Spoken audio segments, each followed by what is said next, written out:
Welcome and welcome back. Yes, today is, well, Blue Day because we're talking about Asgarnia. Probably one of my favorites, but let's jump into it. Starting with the overview, we have got the map, and okay, yeah, it's got a little bit of the same problem as Kandrin, only a little. It's kind of big, little big, not as big as Kandrin, okay? We do pick up a couple other areas that didn't quite fit into the screen. We're going to let this one slide because we like Asgarnia. The Kandrin people, they're so mad right now. Okay, I'm sorry, Kandrin lovers. Probably shouldn't have been docking points because it took multiple screenshots to get it in there. Next up, we have got notable shops. Now, on the normal side of shops, I mean, there's nothing like super crazy here. We do have the crafting guild, has a 40 crafting requirement, and you need a brown apron. Now, you can actually get a brown apron from Barlamore. It's from that fashion shop, so this isn't going to be that complicated to get into since we're starting in Barlamore. Not only does that have a hide tanner, also has like all of the molds, all the little crafting bits that you may need. You probably already have them because the Barlamore shops are pretty stocked, but if you happen to be missing anything, then here's definitely going to take care of you. We also get a bagged plant lady running around in the Falador Park. There's not a lot of regions that offer bagged plants. This is one of them that can be really good if you have strong gold generation. Because again, it's one of the few ways to actually train farming without it being time gated, and this would also give you an equal amount of construction XP. So we'll take that. I think that's a pretty solid shop. You do have a rune pickaxe shop if for whatever reason you're not able to access Camtorum in Barlamore. Maybe you come here first, then you can pick this up in the Dwarven Mines. We've also got a couple of shops around the Berthorpe area. Once you get into the Warriors Guild, we've got a food shop, potato with cheese. It's another cheap food source, so if you don't quite have the money for karambwans or you want something for combo eats, and you don't have a lot of like fishing resources already, then this can be good for you. You do have to have 130 total levels between attack and strength, or 99 in either one of those. That shouldn't take you too terribly long to get in here, but you know, if you're kind of running around doing the skilling and then you open up this region, you may not quite be there yet. There are also potions in here. I imagine these aren't going to be very useful for most folks, but if you're melee, you know, an attack, strength, and a defense potion, it's not bad. It's just not that great. You have some better options, I think. We also have the Heroes Guild, assuming that it's all auto-completed, which it may or may not be. I'm not 100% sure if you're going to be able to access this from the get-go. It's going to kind of depend how they do the automatic quest breakdown when we start into leagues. But if you can get in there, it is going to be good because you get the Dragon Battle Axe, which is kind of like a super strength potion if you use the special attack. And you also have a Dragon Mace. There's not like a quest requirement on that. It does have a spec, so it might hold you over a little bit if you're in your like full blood mood yet or whatever. You don't quite have a weapon handy. That could be an option for you. Again, probably not going to be super important, but I did want to call it out. But of course, then we also have all of these different sort of like skilling activity related shops. I actually thought these made the most sense here in the shop piece. I will talk about them a little bit in the skilling section as well, but yeah, we've got Amy, which is the primary person for Mahogany Home. So regardless of any other regions that you've picked, you may have been able to access the minigame, but you weren't able to access the shop. That one belongs in Falador, which is in Asgarnia. So that can be nice for some points. It is a pretty decent way of training construction. Yeah, normal planks are probably going to be faster, but hey, if you want to, and also these points are going to be boosted, that'll be true for all of these, so it's not a bad pickup. You've also got Grace for the Graceful outfit for Amylaise packs. You've got the Gold Nugget shop in here for your Prospector's armor. You've also got the Star Mining shop, so again, while you can mine stars anywhere, this is where you spend those points. On the resource node side, probably the most impressive thing is going to be the Amethyst here, which is going to take you 92 mining before you can actually pull this stuff out of the geodes, out of the wall. Now, there are, you know, of course, like the mining guild in here, so you have a whole slew of just all kinds of different rocks in there, including Spherunite. So mining is probably the best thing that you're going to find here in Asgarnia. You do also have some weird stuff in kind of the early game in Camdozel. You have like the Baronite shards, Baronite mining. You've got these different fish that you can pull up, you know, train your fishing, train your cooking, train your prayer. These methods, you know, this is available in free to play as well. It's not necessarily that fast, but you are going to have the league's XP boost. So yeah, maybe if you're here early, you'll get some use out of those. You do probably still have to complete the quest in order to access that area though. So it is a tiny bit annoying. You're picking up a couple of herb patches. One of them might be disease-free. One of them should be disease-free, the one over in Trollheim. Trollheim? You get your standard, flower allotment patch in the mix as well. That one is just south of Falador. We're also picking up a couple of normal tree patches, so just expanding your tree patches a little bit. Again, I don't think this is like a super huge deal for Asgarnia. If you're coming here for skilling, it's almost certainly exclusively for mining. Now, on this skilling activity side, we are picking up a number of runecrafting altars. So we've got Mind Runes, Body Runes, and Law Runes. All of that is going to be within Asgarnia. And if you're in Camp Dozel, you can actually kill some like little chaos golems, and they drop essentially essence that can be used to make Mind Runes. Going to give a lot of XP. Mind Runes only have a level requirement of 2. So yeah, you have to find level 2 somewhere, but this would be a really good early runecrafting solve if we don't have some other method for it. Of course, you're going to have the Falador agility course as well, the rooftop course there. That is 50 agility. Help you build up those marks of grace to work on your skilling outfit. You've got the Mother Lode Mine along with the Mining Guild. So if you want something a little bit different, you can do this here. You've got the Thieving Guild as well. That one is going to work towards that rogue outfit. This takes 50 agility, 50 thieving to do. It is really, really good because it doubles your pickpocketing loot. So especially if you're doing a lot of pickpocketing, maybe that's like your main money source, then this is going to be a really nice pickup for yourself if you got this area. Of course, we have access to Mahogany Homes, and we also get a Slayer Master. Now, just like in all of the other areas, Turiel is going to function like every other Slayer Master in the league. So he's actually going to give points. You don't have to come here to use them for like a skip or what have you. And I mean, of the locations that you're going to have a Slayer Master, at least this one's like fairly close to a teleport. I know the one in Shiloh, eventually you get to the point where you're able to teleport right next to him. Until then, this is probably one of the better ones, one of the more easily accessible, because you just use a Games Necklace to go to Berthorpe and then run down to him real quick. Now, some other things to think about in this area. In the main game, a lot of people use the Construction Cape and the Crafting Cape as sort of like a heal up and bank combo. This is still going to be really good in leagues. Granted, we're going to have some sort of teleport relic, almost certainly, so it may or may not be that useful, but considering crafting is generally a pretty easy skill to train, it puts you into the Crafting Guild just a couple of tiles away from the bank. This one may be a good pickup for yourself at some point. And of course, we also have Pest Control. Now, I did want to just add, we might get some combat XP from this. You're almost certainly going to be here for Void if you pick up this area. In the past leagues, we did have access to trading combat XP here, trading in those points, and it was a lot of XP an hour, especially for something like Prayer. Now, last league, they disabled it. I kind of suspect they're not going to re-enable it, but personally, I do like that this is here in the area. I think this can be a really solid benefit for something like Asgarnia, in the same way that something like Soul Wars would be a really good benefit if we got combat XP out of the points there. We'll see if they do it this year. Since they didn't do it last year, I'm kind of leaning towards that. So I wouldn't say like bank on this thing, but just gotta keep that as a note in your mind. As they do the reveals, we may find out whether or not we're going to have combat XP from here. And if we do, it's going to be really good, especially if we have all of the point boosts and everything kind of stacked up together. Point boost, combat achievements, all of those things play together. Man, it was a lot of XP a couple of leagues ago when it was enabled.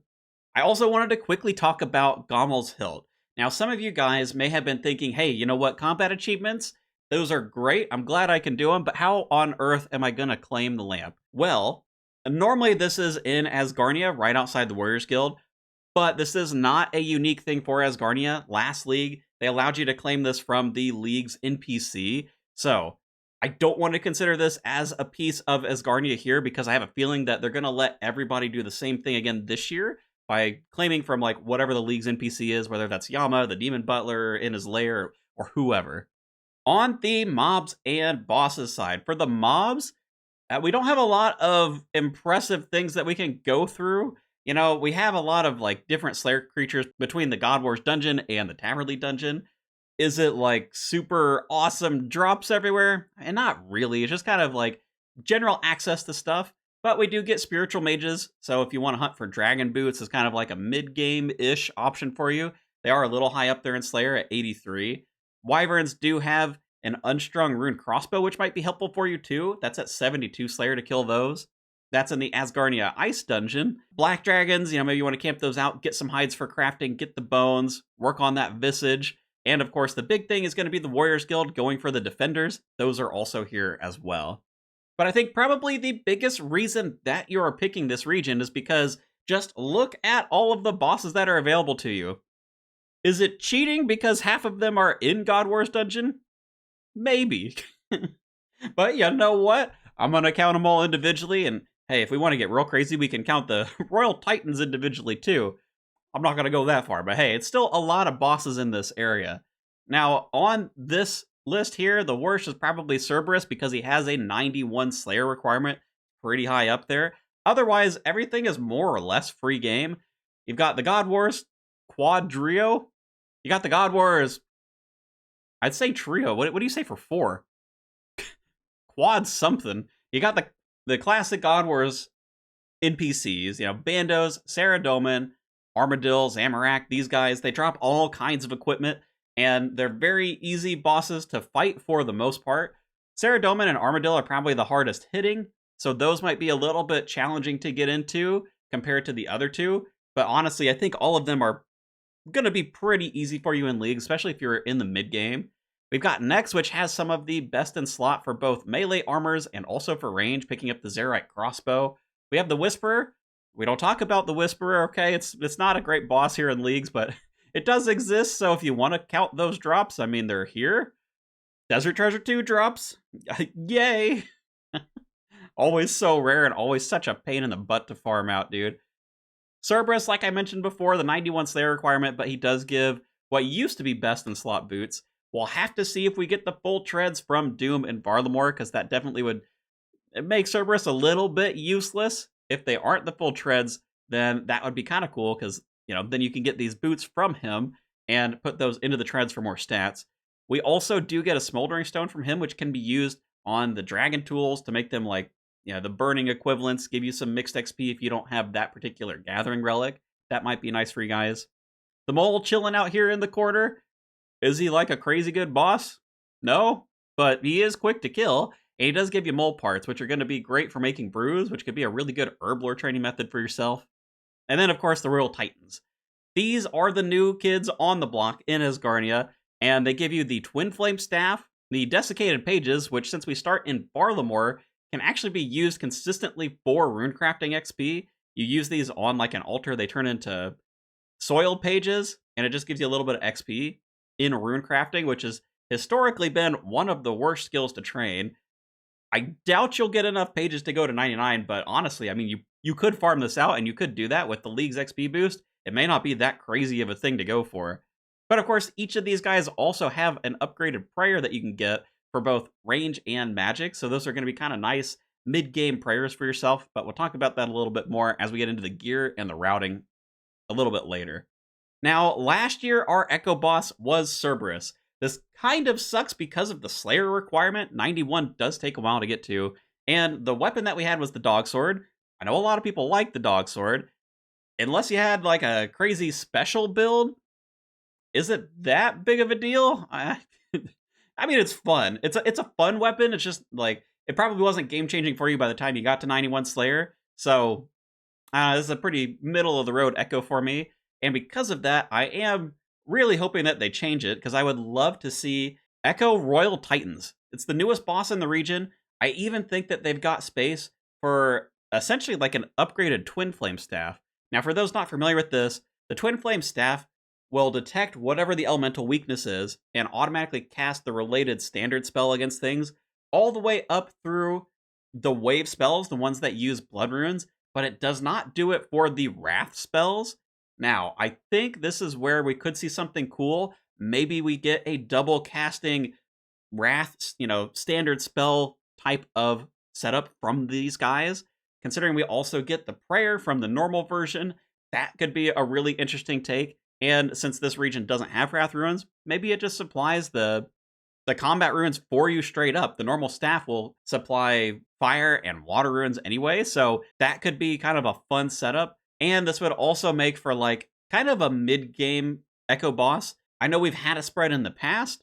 This will let you get into it a little bit sooner and also give us one that is kind of in that mid-game area. The staff doesn't have to be like crazy, crazy strong. I don't know the numbers for it. I'm assuming that the wrath spells double casted are decently strong, but I don't actually know how crazy it would be. The mods can figure out the math on that. I think that's a cool idea.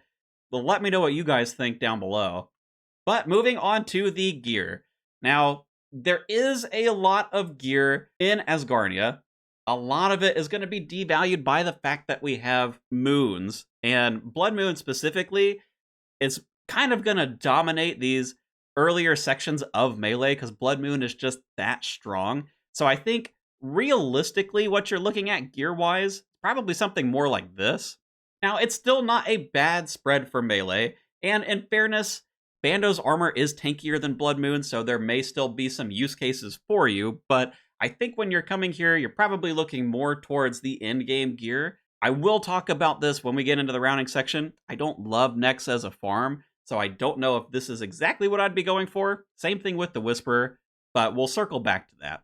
Though before I move on, I will say Staff of the Dead as a melee weapon, not a bad option. Comes from Zamorak. It would be able to pair with the Dragon Defender as well. So, I mean, honestly, as like your kind of mid-game pushing into end-game weapon, it has a special that it means melee damage is significantly reduced on you. I mean, honestly, that right there, that's an interesting setup. I don't know. On the range side of things, this doesn't suffer quite as much from moons. I mean, yes, Armadill's not going to be like the most important, but it's kind of the same thing with Bandos, where it's tanky, provides some prayer there, and you are probably going to want to farm it out anyway. Plus, Void last year was, I think, the best DPS, or very, very close to the top. So it's actually possible that Void Rangers will be living a good life all the way since, you know, like the early mid-game whenever you farm out Void. Plus, you get the better prayer for ranged as well. Now, this isn't like the top tier of the prayers for ranged, so, you know, you get those from chambers normally. And there's always the possibility that we get some sort of relic or something that will unlock these prayers. So it may or may not be a huge benefit for you, depending on what else we get. But I will say, you know, Void, the accuracy and the damage increase from wearing that, great. You've got these crossbows in here, which, I mean, it's unfair that this region has the two best crossbows. That's crazy for ranged. You also do get Dragon Bolts. I know some of you guys have mentioned you can get these from the Coliseum in those later waves. I hear you, but if you're going to be farming out next for the Zerite crossbow, it's just a nice benefit that you're also going to be building up these Dragon crossbow bolts here, especially if you don't really want to farm out the Coliseum, which, can you range it? I mean, I think you technically can, especially if we get something like the Never Miss passive that we did last year. But realistically, that's more of like a melee thing. So if your melee isn't very strong, you may not want to spend a lot of time farming there. But that's where Nex helps you out. One other good thing that comes for Asgarnia is the cannon. Now, yes, you might be saying, hey, doesn't that exist in Kandarin because of the quest? No, actually, last year we got the Dwarf Cannon unlocked with Asgarnia because the shop, I guess, is in Asgarnia. Hey, I don't mind because I don't want to pick Kandarin for the cannon. But if we get it for free here, that is cool as just kind of like a range training method. Now, I know sailing is disabled, so we probably won't have easy access to cannonballs. Maybe one of the shops. I don't know. I'll be surprised if they have those shops in the game, but they might be there. It could be. If not, it's not like the worst deal. There are bosses that drop cannonballs, and especially this paired with something like the Wilderness. I think cannonballs are fairly common on a lot of those bosses. And if you get the benefit of something like, you know, ammunition save in one of the relics, one of the combat masteries, that might help you a lot too. You may not end up needing as many cannonballs as you might expect to get your range up. Last for the gear setups, we do have Mage. I like the Twin Flame Staff. I like that we get an upgraded Mage Prayer. You're probably not going to need Void because Blue Moons, that's a little bit of a tier for the early game. The late game, I mean, you do technically have things. I'm always very, very skeptical of Virtus Robes. They are good, but again, farming them out from Desert Treasure 2 bosses can be a bit brutal if we don't get something like Dupe Protection. So I don't love this for Mage. I think it's probably the weakest style of the three in the region, but at least it does have some things here. So you're not going to be like struggling if you're Magic and you took Asgarnia. Now, I know for all of these I've been talking about, oh, they give us full items, and yes, but for Asgarnia in particular, while it doesn't have a ton of combinations itself, A lot of its gear is there to combo into other things. However, there are a couple that I think we probably won't get as full unlocks. So take a look at this page right now. You'll see these things. I'm going to change it here in a minute to what I actually expect we're going to have to deal with. But this is like absolute worst case scenario. All of these areas for these different things. We've got the Shadow Ancient Staff, Elite Void, and then the Mage Boots that come from Cerberus. But what I think we'll probably have to contend with would be these right here, because last year in Fremnik we got the full Ancient Scepter drop, so if you wanted to use this quartz, you probably need both of these, and likewise with Elite Void, this wasn't something that they naturally gave us, and so you need Void, which comes from Asgarnia, but you also need the Western Hard Diary done in order to turn that into Elite Void. Look at that, Kourend and Tehran went right next to each other. Maybe we should combine them. I wonder how well would that work out, you know? It'd be cool to get Elite Void, but I think if they don't combine these regions, it's probably unrealistic that you're going to get all three of these, because I don't think that these three regions together combo that well. I don't think Elite Void's that worth it. Normal Void will be fine. On the task side of things, these are the numbers from last year. We had 8 easy, 32 medium, 30 hard, 22 elite, and 3 master tasks. So kind of a good middle of the road spread. We're going to have all of the God Wars things. They're going to have KC tasks. Last year they were grouped together, so it wasn't like go and get 500 of each individual boss, but it was things like go and get 500 of one of the God Wars bosses. So whichever one you wanted to farm out, you probably went to 500 for that one, and then the other ones, you know, you do like a handful of KC, maybe go up to like 100 or whatever it is. We also have all of the combat achievements. We have things like Nex, Cerberus, the Whisperer. Those will all have KC tasks. They'll all have their combat achievements. We now have Royal Titans, so they're probably going to get the same treatment. Any of their rare drops, any of their combat achievements, KC task farm as well, 50, 100, 250, something in that ballpark. There is a lot of rare equipment in general, so that is going to be a big part of the points. All of the God Wars bosses have their armors and their weapons, so, you know, basically all of that. All of the God Swords as well. That was a little bit of a pain point from Nex, because trying to get every individual God Sword, which included the Ancient God Sword, pain in the butt. I don't think I did it the last time I took Asgarnia. I wouldn't blame you if you skipped that one. We'll come back to it. Gotta save this for the pros and the cons list. And then, of course, you have all the skilling outfits. So you've got the Prospectors, you got Graceful, you got Carpenters, you know, all of the different rewards in those shops as well. Those are probably going to make an appearance too. So let's talk routing. How are we going to use Asgarnia? What makes this area so powerful? Can you take it early? You can. It's probably not my first choice as an early region. I'm likely going to look at this as a second pickup, but it does have enough stuff early where you could take it and still have like a pretty good time out here. It's one of the few regions where the early quests aren't auto-completed, which is nice. You have things like Doric's Quest and Knight's Sword, which are going to help you with mining and smithing. We've got the Thieving outfit, which is, you know, again, 50 agility, 50 thieving to get to. If you're going to be doing a lot of pickpocketing, it's actually going to be pretty easy to pick up. Normally in these game modes, because the rates are so boosted, it's almost like 100% chance to get one of the little like outfit boxes that you pick up when you run through the Rogue's Den, and you get to pick your piece of armor. So really it's, you run through it like 5 times and you've got the full outfit. Probably takes you like 10 or 15 minutes, even without having the shortcut that you unlock at the higher like thieving and agility levels.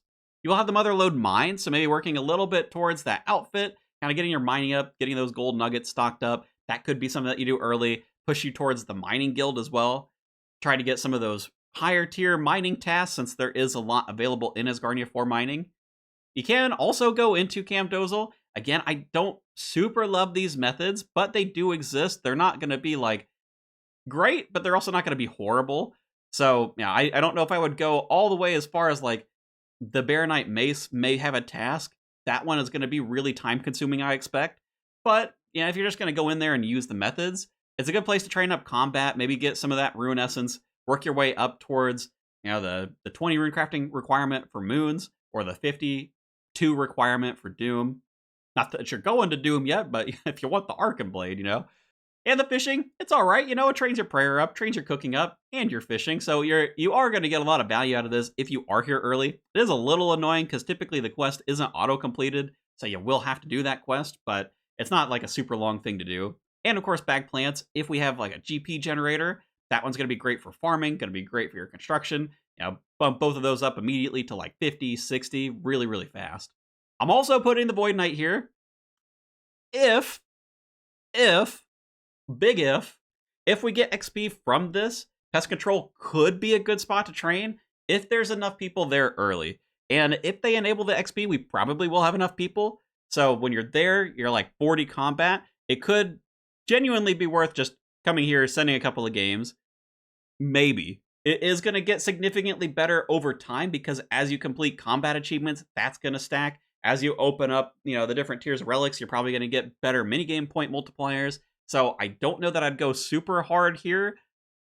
But if you love pest control, you're training while you're in the minigame, and then you also get the points that you can trade away. So it may help you get to like a quick Warriors Guild or something of that nature. That's kind of where I see this fitting in. Now, as we're pushing into the mid-game, what are the types of things that we're looking to do? If you have a mining relic, you're probably already at Amethyst. So that's going to be great for tasks. It's going to be great for like ranged ammunition. You can make Amethyst arrows, Amethyst darts. Once you get enough Slayer points, you can make the Amethyst bolts as well. So that's going to be nice for if you're range especially. Now's the time where you're probably considering going for Void. You've got access to like the middle boat. There's enough players to run that. You've got a decent boost to the minigame points, so it's not going to take you that long. You are trying to get into that Warriors Guild, get your Dragon Defender. Again, you're going to need 130 either attack strength levels combined or 99 of one of those, plus 60 defense to wear the Defender. And you're also probably going to want to spend some time doing some Slayer. We're looking forward to Cerberus. It's going to take you a while to get to 91, so don't neglect this here. You don't like super need it because there's not like a ton of Slayer creatures that you're going to go through, but it may be nice to get up to Dragon Boots, especially if you're melee. It's tanky, gives you a little bit of strength bonus, and again, that's at 83. Might have some free mole tasks as well. Mole is easy to kill. You may or may not have the automatic tracking piece that comes from the diary yet. If you don't, I probably wouldn't worry about it, but if you do have that, then maybe send some Mole. He's not going to have any crazy drops for you, but he does have water weakness, so especially if you're magic, that might be fun. And of course, we have the Royal Titans. Unlike some of the other regions, I think for sure, mid-game, this is a great place to farm these guys out. Work on getting those prayers, work on getting the Twin Flame Staff, just kind of like building up some drops. They've also got like just pretty generally good drop table to kind of like slowly build up some supplies for yourself. So I think spending some time here in the mid-game is going to be really good for you. It's going to be decent to do it in Void. If you've got the full moon sets, you're going to be like absolutely wrecking these guys because that's what a lot of people use in the main game. Besides the people who have like ultra giga maxed melee setups, but you don't need that for these. This boss is definitely not that tough. I'd also recommend during this time, maybe go out to God Wars and send like 15, 20 kills into each boss. Because of the higher drop rates, there's a good chance that you're going to pick up at least some items. Now, I wouldn't necessarily recommend farming these guys out right now. It's going to be better for you later as you have a bit more power available to you. But this is if, you go to Zami, you get like a lucky Staff of the Dead. That's going to be great for magic and for melee. Go to Saradomin, maybe you get a lucky Armadillo crossbow, great for range. Same with these different armors that you can get here. Bandos, Armadillo, if you get a lucky piece there, you're going to become way tankier. And while, yes, it may break your moon set, sometimes you may want the tank for certain things. So I think it's nice to have those options. And you have the side benefit of going through and doing, 10, 15 kills of these bosses. You're going to be slowly working towards that frozen key, which unlocks next. We're not going there right now. You could, in leagues, with like a mass, start farming it out. But I don't think you need to worry about that here. And of course, if they take my recommendation and they've gone with demonic Royal Titans, then I do think that these are going to be, again, like a mid-game sort of echo boss for ourselves. So this is the time to farm it out. Get whatever the cool item is, kind of give yourself some additional power a little bit sooner in the game. Plus, again, their normal drops, not bad. I also wanted to add the crafting cape in here as a call out. Normally, crafting is one of the easier skills to train, especially if we have like big gold generators. Golden God, being able to go through like the Alderan crafting shop, get the gems. It may be worth it to you to pick this up so that you have easy banking. This is assuming that we don't have a teleport relic that just puts us in the bank, because we very well could have that. So this is more of a, if we don't, then it might be worth your time to go for this just to kind of make some of this mid-game bossing, kind of like jumping around, that much easier. As we are coming into the end game, if you're like myself, you probably haven't done the skilling outfits yet, so yay, skilling outfits. I know this is going to be very like personal hit and miss. You can do these before now, but if you haven't, they are going to be quite a lot of points in Asgarnia, so this is probably like a downside for many of you. Like, woohoo, yeah, skilling outfits, let's go. Oh, love graceful. That's not totally useless in leagues. I hear you. You can save this until after the bosses if you want, but it is a decent spread of points, so I mean, you're at least going to have to interact with these a little. And of course, as you're getting up there in the Slayer, you're looking to get those dragon boots, help you just a tiny bit for the melee build. And once you're getting up to 91, you can take on Cerberus. I did want to call out, you can boost with a Wild Pie. This gives you a +5 Slayer boost. The easiest source is probably going to be Eclectic Implings. If we have access to Puro Puro through Xanaris, these pies are a 1 out of 100. Now you can technically make them 85 cooking. The problem is you need Kandarin to do that because it requires having chompy meat and ew. Who wants to take Kandarin? No, don't do that. Go for like the Eclectic Implings. Shoot, go for the Eclectic Implings on the surface. If you really want the Wild Pie, save yourself the 5 levels. Don't pick Kandarin. This is not worth picking Kandarin for. Golly, dude. Rip Kandarin. Now that we're in the end game, the God Wars bosses are basically a joke to you. So if you're missing items, you want to farm them out, now's the time. Go for that like 500 KC task. Get some of the more challenging CAs, like having to camp out in the Saradomin room for 50 straight kills or whatever that is. So I think this is where you kind of want to get all the gear together from these. And then you can take that into the Echo Cerberus. You know, you're probably finally at 91. It took you a while to get here, I know, but now you can farm this out. The item itself isn't that important, the Dog Sword, unless you're doing that crazy spec build, so it's probably not going to help you a ton. But, you know, maybe in the Inferno, it's kind of like the SGS and the Zeros spec. You know, they do help a little bit with the healing. You might see some benefits there. The BGS side reducing defenses, so if you didn't pick up the God Swords already from the other God Wars bosses, maybe that'll be good for you. And then, of course, we have these stinkers at the end. I know these aren't the most fun things to farm. For Nex, you can do this in a mass. Last leagues, there was a mass world. Is it hard to get a drop? Yeah, but it's also a very easy boss to just face roll when you have like all of these people who are crazy powerful. So if you do need to farm out Nex and you don't want to do it in a small group, I think the mass is like reasonable enough. It will also help get you to some of the KC tasks. Now, what I did for Nex when I took Asgarnia is I got my KC tasks in a small group, so like 3 to 5 people, and this was to maximize item potential, because there is likely to be a KC task, you know, for 50, 100, 250, maybe 300. That's probably the range that we're going to see it cap out at if it's similar to last year. So that's what I chose to do. Do it in a small group, get most of those kills there. I think maybe I did like 50 in a mass just to kind of speed it up there at the end. But then whatever drops you end up with, it's fine. You're done. Now, if you want the Zerite crossbow specifically, you might be here for a while if you get unlucky. That would kind of suck. This is where I hope we get things like dupe protection, because you will get a decent amount of drops from Nex, because the rates are pretty high. But if you're pulling dupes, it's going to feel a little bit bad. I think that's a big reason why a lot of people don't like Nex. It's not like a super fun boss fight, and if you're pulling like your third helmet when you wanted the ZCB, you're not going to be a happy camper. And again, I'll say, I don't necessarily recommend farming full Torva unless we get dupe protection. So, yeah, hopefully you get lucky and you pick up like the chest and the legs, because those are going to be the most important pieces anyway. When I was here, I didn't get full Torva. The couple of people that I was with, it was kind of hit and miss. We had a couple people who did pull it, and a couple people who are like myself, we didn't quite get there.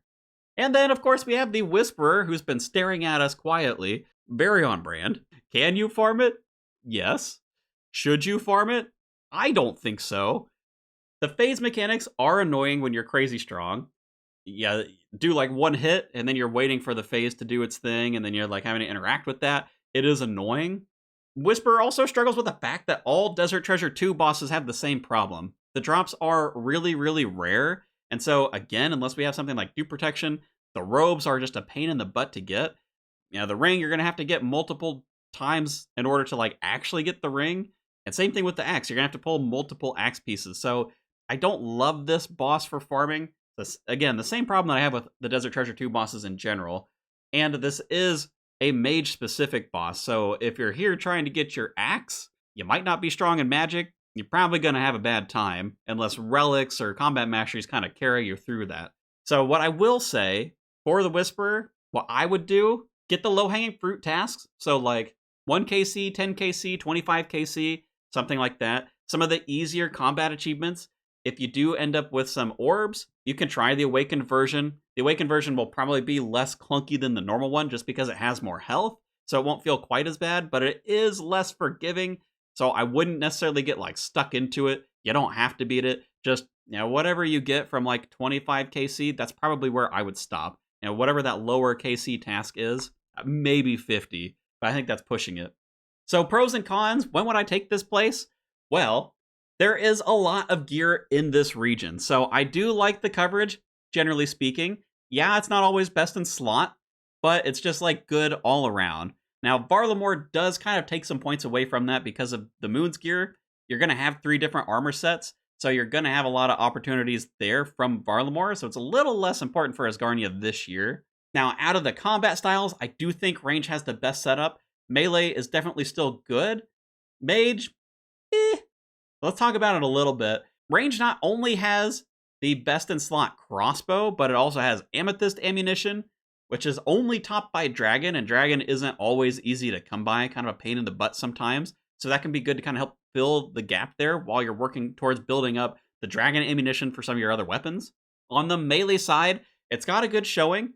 I struggle to give it full points here because Nex can be a pain in the butt to farm out. So while I would love to say melee is amazing in this region, it's good. If you enjoy Nex, this is going to be less of a problem for you. If you're following my advice, you may not end up with full Torva, so you're not going to get the full benefit of the region, but you do have bandos if you want to be tankier, so it's not like the end of the world. And there are a lot of different weapon choices, even if they're not all optimal. Mage, unless you enjoy farming the Whisperer, you're probably not going to get anything for that besides like the Twin Flame Staff from Royal Titans and the Staff of the Dead. They're not bad, but you're probably looking for armor elsewhere. Although I suppose, lucky for us, we do have Blue Moon, so like, honestly, you could probably just use Blue Moon into the late game. Then you're just looking for a stronger weapon, which is probably going to be the Shadow. You do have the Eye of Eye. Honestly, you know what? I take that back. Who cares about Mage? We don't need this region to be strong in Mage. Varlamore does so much for Mage already. One of the other big reasons that I like Asgarnia is it does have a lot of easy bossing. I enjoy easy bossing. You can pick up another region that has more complicated bosses if you want. God Wars is one of those things where you kind of just click, turn your brain off, go through all this KC, get some cool gear together, get some free tasks out of the deal. I think it's a good time. I know that's not for everyone, but hey, this is going to come down, again, a little bit to personal preference. But I really enjoy that about bosses in RuneScape. I'm probably going to tie this in with the raid region anyway, so like, if I want something more complicated, I'm going to be doing the raid regardless. Now, Cerberus is maybe a little more complex if you don't have great DPS. And yes, not all of them are fun, Nex, Whisper, we'll get to you here in a second. But it's still a lot of bosses that you can interact with, which I think is really fun. And of course, we do also have all of these skilling outfits. And again, I think this one's going to be a little bit more personal preference. Mahogany Homes, Motherlode Mine, I don't really mind those. So for me, I'm fine with that. That's like fairly easy points, even if it is a little time consuming. I also think the Thieving outfit is really strong because you're probably going to be doing a lot of pickpocketing, especially because we're starting in Varlamore. So regardless of whether or not you have a Thieving relic, you can pick this up really, really early. 50 agility, 50 thieving in leagues. You're going to have that day one if you really want it. And this is just going to double the amount of money that you're getting from wealthy citizens. So that's going to be just a really nice boost, I think, especially if we don't have a big GP generator or you don't happen to take one. Like you skip out on Golden God like a madman. Couldn't have been me on like 2 accounts. But yes, on the cons list, I know a lot of these, they hold a lot of weight for people. The skilling outfits, graceful, it's useless. You have infinite run energy in leagues, so you're just unlocking it for the points. If you don't like stars, star mining could take a little while to get all of the stuff out of the shop there too. Now I will say, the star mining plugin and star mining Discord are going to track leagues worlds, so I don't think stars are that bad. But yes, it does take a while because stars in general are just kind of slow. I don't love that Cerberus has such a high Slayer requirement. especially if it's the Echo. 91 Slayer by the time you get there. I mean, I guess the boots are nice, minus the fact that Doom kind of took those away from us. The dog sword, once you get to 91 Slayer, I mean, it's not like a crazy item. So, yeah, unless we get something different, which, in fairness, there is, I think, a really good chance, even if they kept Echo Cerberus, that we get a different reward here, just because we got the dog sword in DMM, so now we've seen it a couple of times. So I don't know that they're going to do exactly the same thing. Of course, the elephants in the room being Nex and Whisper, yeah, they're not the most fun to farm. Nex in particular, a bit of a snooze fest. You can get around this a little bit with the mass, but at some point, especially if you're ranged, you're going to end up farming out Nex.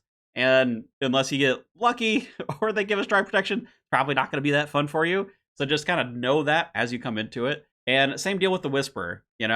All Desert Treasure 2 bosses, they suck to farm. This one especially, just because of the extra mechanics that are there. So yeah, just not great. But honestly, I skipped the Whisperer myself when I did Asgarnia last time. I don't think it's that big of a deal to do so, especially because you're almost certainly going to have another Desert Treasure 2 boss in one of the other areas. If Barlamore gets to keep Bardorvis, I think he's one of the easier ones to farm out. Even if we don't get Bardorvis there, I mean, there's 3 other bosses in 3 other areas, so there's a really good chance that you're going to pick one up somewhere else. All in all, what would I say about Asgarnia? If you saw the tier list video that I did with Skritic and Double Shine, you'll know it's one of my highly rated ones. I really like those sort of brain dead bosses. I can just turn my prayer on, click them, walk away. I enjoy that. For me, I think this region shines, especially as a second or third choice. Once you're kind of in the mid 60s to 70s range for your combats, that's going to let you access God Wars. It's going to mean farming out Void is a lot faster because you're already, later into the game. You can do the bigger boat. You probably got a couple of CAs down. You probably got an extra bonus from relics and things like that. So while you can take it early, there are some options there. I'm probably looking to this one second so that I can really dig into the PVM once I get here. I also think that it's nice. This region, it covers all of the styles, at least somewhat. Magic, I would give you, just because I don't think farming out the mage gear is that great. But with Void and some of these God Wars armors, it is nice. It's a little bit less important this time around with Varlamore, but it's still nice to have. And yes, this region is lower on my list. If I'm going Magic, there's probably better regions out there for you. But for ranged and maybe melee, this one, I mean, really, the Zerite Crossbow, depending on what they do with the combat masteries, I think this is going to be a really fun one. It always is, especially with the special builds, because the Zerite Crossbow guarantees bolt effects when you spec, so that can be really, really fun on a lot of bosses. But I'm done selling you Asgarnia. How good of a job did I do? I am going to be covering all of the League leaks as they come out, reveals, whatever you want to call them, and I've still got a couple more areas to go through as well. So if you want to see all that, make sure to subscribe. I'm also going to have these slides available through the Discord, so if you want to see these, have them up on your side monitor as you run it through, then make sure to join that. Otherwise, thanks for watching, and I will catch you in the next one.